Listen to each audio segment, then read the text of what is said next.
ఏపీలో సంచలనం సృష్టించిన మద్యం కుంభకోణంలో మాజీ మంత్రి కారుమూరి నాగేశ్వరరావు చుట్టూ కూడా ఉచ్చు బిగుస్తోంది. ఇప్పుడు ఈ కేసులో ఇప్పటికే ఆయన కుమారుడు సునీల్ ను అరెస్ట్ చేసిన ఈడీ తాజాగా కారుమూరి నాగేశ్వర్ కు నోటీసులు ఇచ్చేందుకు సిద్ధమైంది. సునీల్ విచారణలో చెప్పిన కీలక వివరాలు, అలాగే కారుమూరి ఇంట్లో జరిపిన సోదాల్లో దొరికిన హవాలా లింకుల ఆధారంగా ఈడీ దర్యాప్తును వేగవంతం చేసింది. మంత్రి హోదాలో ఉండి అధికార దుర్వినియోగానికి పాల్పడ్డారని, తనకు కావాల్సిన కంపెనీలకే మద్యం రవాణా టెండర్లు దక్కేలా కారుమూరి చక్రం తిప్పారని ఈడీ నమ్ముతోంది.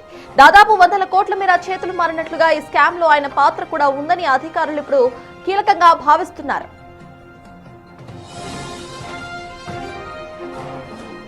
మరోవైపు ఈ ఆరోపణలను కారుమూరి నాగేశ్వరరావు తీవ్రంగా ఖండిస్తున్నారు. రాజకీయ కక్ష సాధింపుల్లో భాగంగానే కావాలని తన కుమారుణ్ణి కేసులో ఇరికించారని, తనకు ఎలాంటి సంబంధం లేదని స్పష్టం చేస్తున్నారు. అయితే కారుమూరి పాత్రపై తమ వద్ద తిరుగులేని ఆధారాలు ఉన్నాయని, విచారణకు హాజరైతే ఆయన అరెస్టు తప్పదనే చర్చ పొలిటికల్ సర్కిల్స్ లో జోరుగా సాగుతోంది. ప్రస్తుతానికి ఈ స్కామ్ లో సంబంధం ఉన్న మరికొంతమంది ఇతర కీలక వ్యక్తులను సైతం విచారించిన తరువాతే కారుమూరిపై తదుపరి చర్యలు తీసుకునేందుకు ఈడీ అడుగులు వేస్తోంది.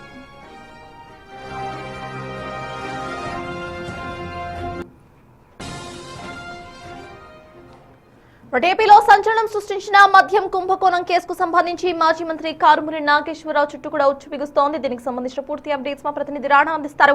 రాణా, చెప్పండి, కారుమూరి నాగేశ్వరరావుకు కూడా ఈ కేసుకు సంబంధించి లింక్స్ ఉన్నట్టుగా ఇటు దర్యాప్తులో తేలుతున్నట్టుగా తెలుస్తోంది. దీనికి సంబంధించిన అప్డేట్స్ ఏంటి? అండ్ కారుమూరి కేవలం కూడా ఇది ఒక పొలిటికల్ గేమ్ మాత్రమే అంటూ కూడా దీన్ని తిప్పికొట్టే ప్రయత్నం చేస్తున్నారు. దాన్ని ఎలా చూడాలి రాణా?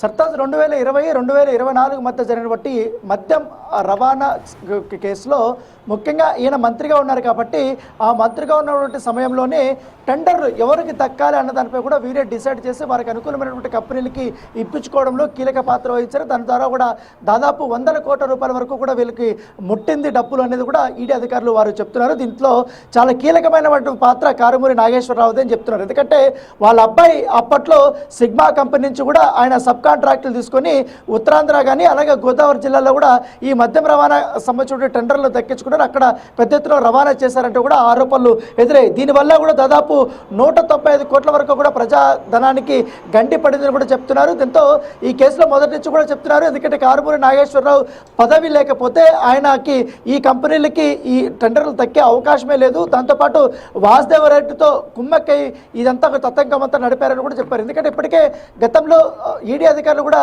సునీల్ ఇంట్లో సోదాలు జరిగినప్పుడు కొన్ని కీలకమైనటువంటి ఆధారాలు లభించాయి. దాంతోపాటు ఒక నోటు ముక్క కూడా, అంటే మామూలుగా అయితే మనీ లాండరింగ్ చేసేటువంటి వారందరూ కూడా ఇలాంటి నోటు ముక్కలు వినియోగిస్తారు. అది కూడా అక్కడ దొరికింది కాబట్టి ఆ లింకుల పైన కూడా ఇప్పుడు ప్రధానంగా ఈడీ అధికారులు దృష్టి పెట్టారు. దాంట్లోనే ఇంకా నెక్స్ట్ ఆల్రెడీ కారుమూరి నాగేశ్వరరావు సంబంధించిన కుమారుడు అరెస్ట్ అయ్యే కేసులో ఆయన జైల్లో కూడా ఉన్నారు.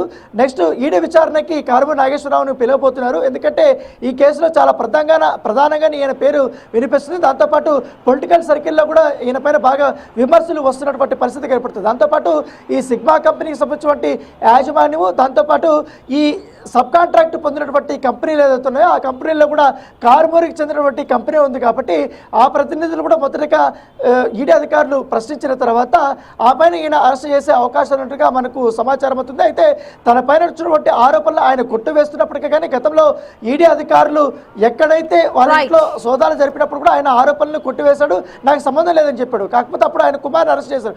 ఇప్పుడు కూడా ఆయన అలాగే చెప్తున్నారు కాబట్టి ఖచ్చితంగా ఈ కేసులో ప్రధానంగా ఆయన పాత్ర ఉంది కాబట్టి ఆయన అరెస్ట్ అయితే జరగబోతుందని కూడా ఈడీ వర్గాలు అయితే చెప్తున్నాయి. Yes, thank you, Rana.